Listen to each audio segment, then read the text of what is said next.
Flacco will have one shot at it with his team down by 4. And Gronkowski is playing center field for the New England Patriots. Flacco has got one of the best deep arms in the NFL. He's going to have to throw it the distance. Flacco out of the gun. 2 seconds, 1 second, final play. Flacco avoids the rush, sets up, throws it towards the end zone. Up in the air, a huge crowd. Knocked up, incomplete, and it's over. The New England Patriots have come from behind to defeat the Baltimore Ravens. The Patriots advance to the AFC Championship game for the 4th consecutive year. 35-31 the final in Foxborough.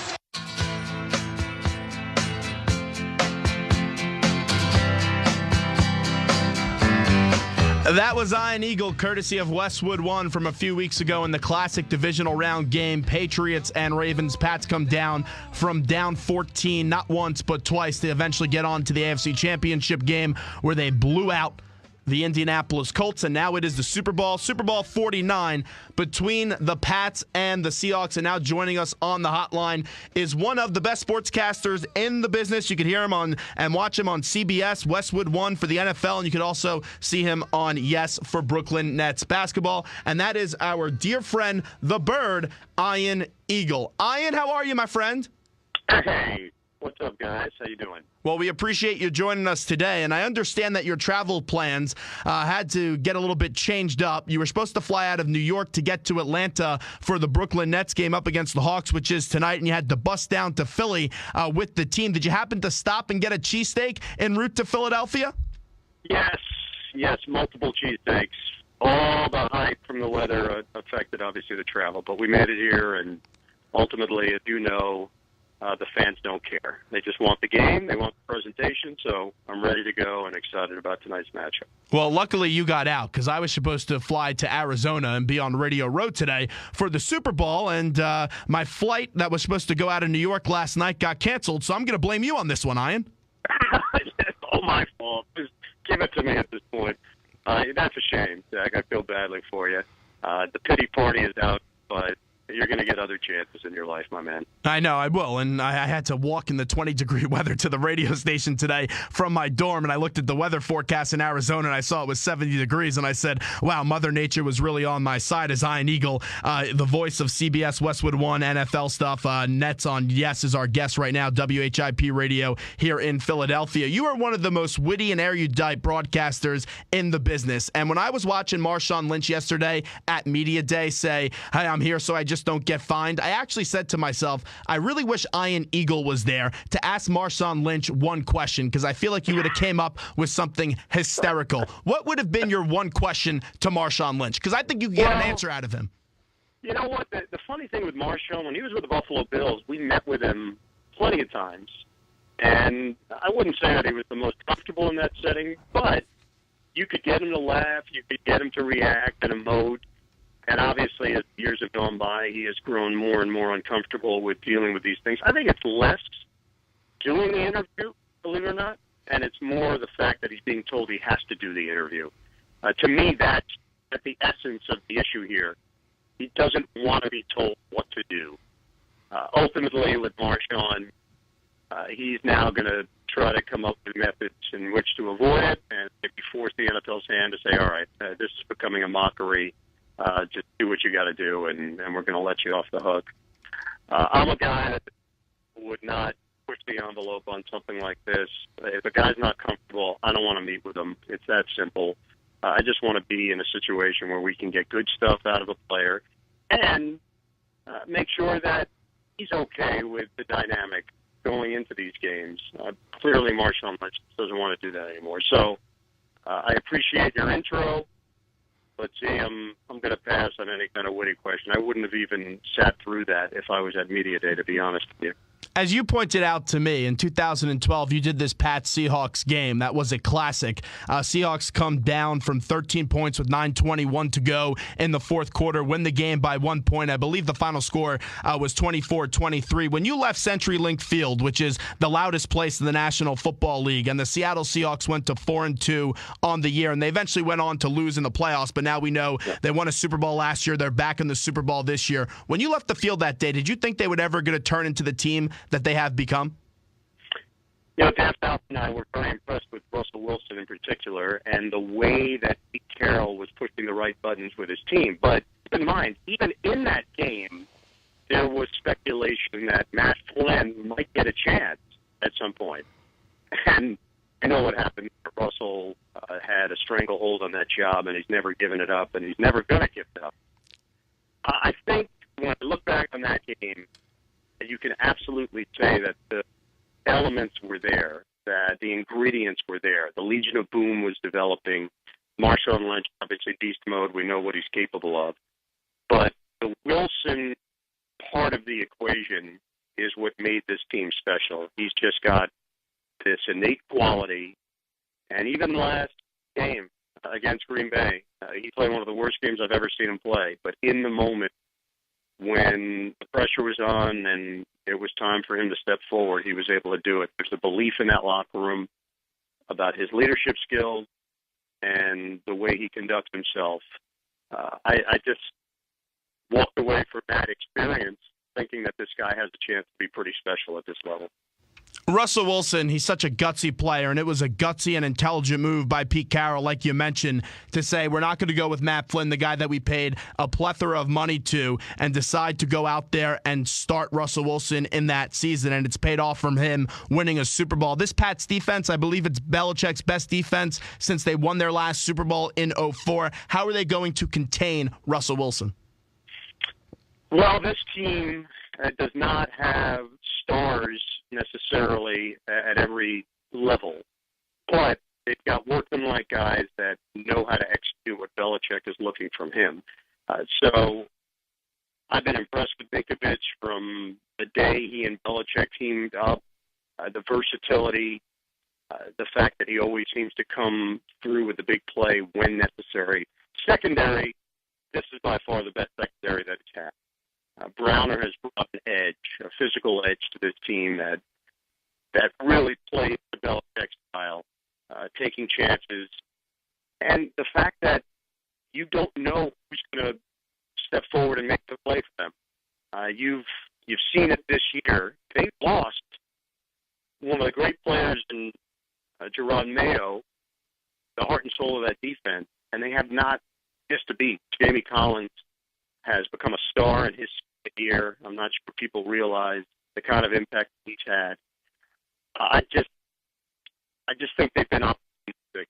I wouldn't say it's got the defense that has the biggest names that's played under Belichick, but obviously the Revis-Browning pairing has really paid off dividends.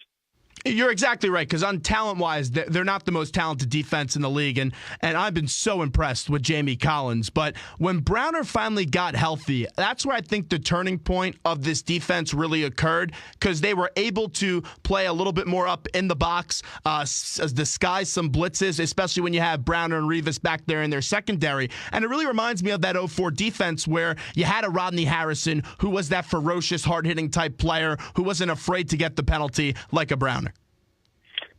Yeah, there's no doubt. I'm very curious about that side of the ball. I'm even more curious about the other side of the ball because I think the chess match really takes place with New England's offense and Seattle's defense. Seattle's defense, we know the numbers speak for themselves. They have been as good as anyone for a 3-year stretch.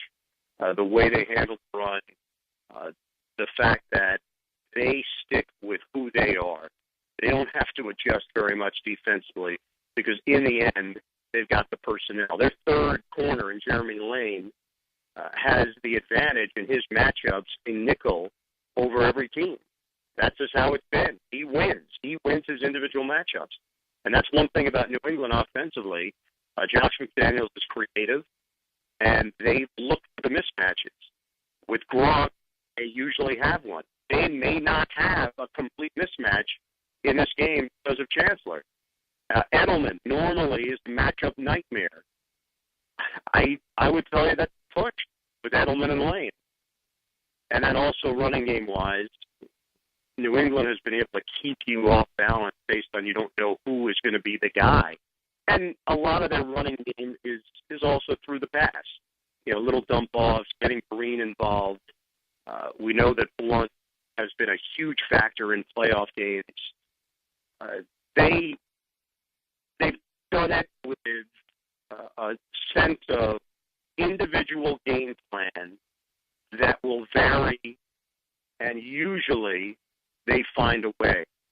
Even that Baltimore game that you heard the highlight from, they got outplayed. The Ravens were better than the Pats that day in basically every category except the final score. And ultimately, that's all that matters with Bill Belichick and Tom Brady. Ian Eagle is our guest of CBS, Westwood One, and the Yes Network, calling the NFL and Brooklyn Nets basketball. Richard Sherman, he's just such a fascinating character to me, all starting with his great play over the last few years coming out of Stanford, and then we all know the post-game rant that he went on last year to Aaron Andrews of Fox, won a Super Bowl. He backs up the talk. Tom Brady's not afraid of anyone. Do they pick their battles with Richard Sherman and dare to test him in the Super Bowl? I think they will, because they need to strike balance, not just the normal balance you talk about with football and the run game, pass game, but I think field balance. That's going to be important. This is a team that has worked very well going to the left. They feel really good about what they've got on that side of the line with Solder, and I just don't think they're going to automatically abandon the idea of going at Sherman. They'll pick and choose their spots. Tom Brady is someone that doesn't back down, but he's also smart.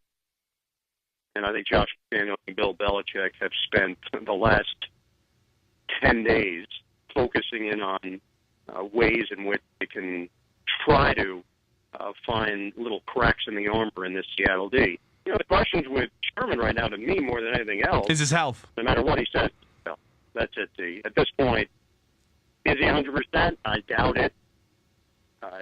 Him at 75% is still better than 90% of the corners in football.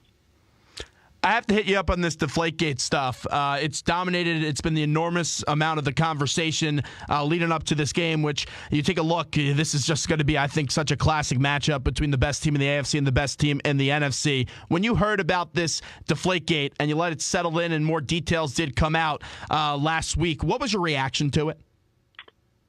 Well, my reaction, first and foremost, is I don't think we're naive enough to think that at this level, Bill Belichick and Tom Brady aren't aware of what's happening with their team. Now, this specific moment, could you prove in a court of law that Belichick or Brady said, go do this? Probably not.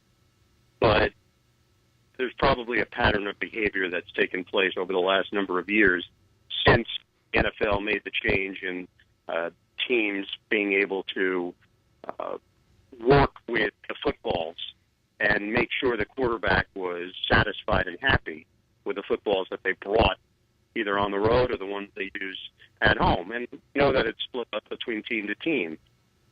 The reality is nothing takes place within that organization without knowledge of the head coach and the quarterback. Again, maybe not in this specific moment for this specific game, but over time, equipment managers know what their players want, and that's true in every major sport. Did they break the rules? Yeah, maybe they did. Did they push the envelope? Yes. Is there going to be recourse? That part we're going to find out.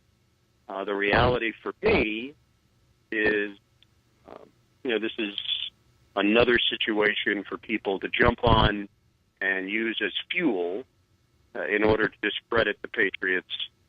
From a football standpoint, I still believe this team has been remarkably consistent, and it's still going to go down as as close to a dynasty as you're going to find in the NFL these days, because it's just so hard to maintain that winning formula in this league. The last part of the equation, see, me, I would tell you, there are many things that happen in the NFL and in professional sports. Most of those happen behind the scenes. And I was a little surprised that this became public. Normally, if the NFL's got an issue, it's something they deal with behind closed doors, and it never gets to the light of day on the public side. The fact that this did means that there was some derision from the league office and maybe a feeling that New England was once again pushing the boundaries of fair play. You saw Robert Kraft had an adamant response, and he at Media Day that he's saying, hey, we are innocent. I trust Tom Brady. I trust Bill Belichick. And you know he's one of Roger Goodell's biggest supporters. That last part that you just said, the approach by the NFL, does this ruin the relationship between Roger Goodell and Robert Kraft? Well, ruin is probably strong, but there is probably some uncomfortable feelings right now between the two sides.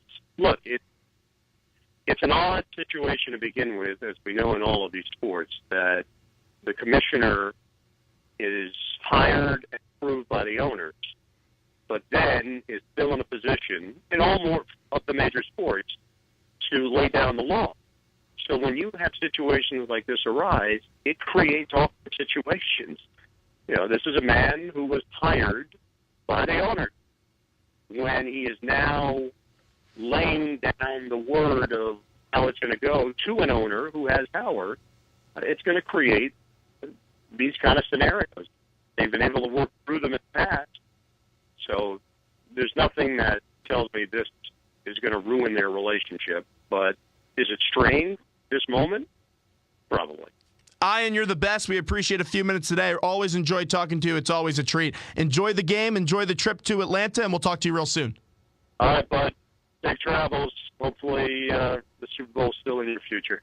All right, there's Ian Eagle. Thanks so much, Ian. Join us right there on the hotline, Philly's #1 college radio station, WHIP. We'll take a quick break, and when we get back, we'll be joined by a Super Bowl champion, Steve Diazzi. He'll join us next.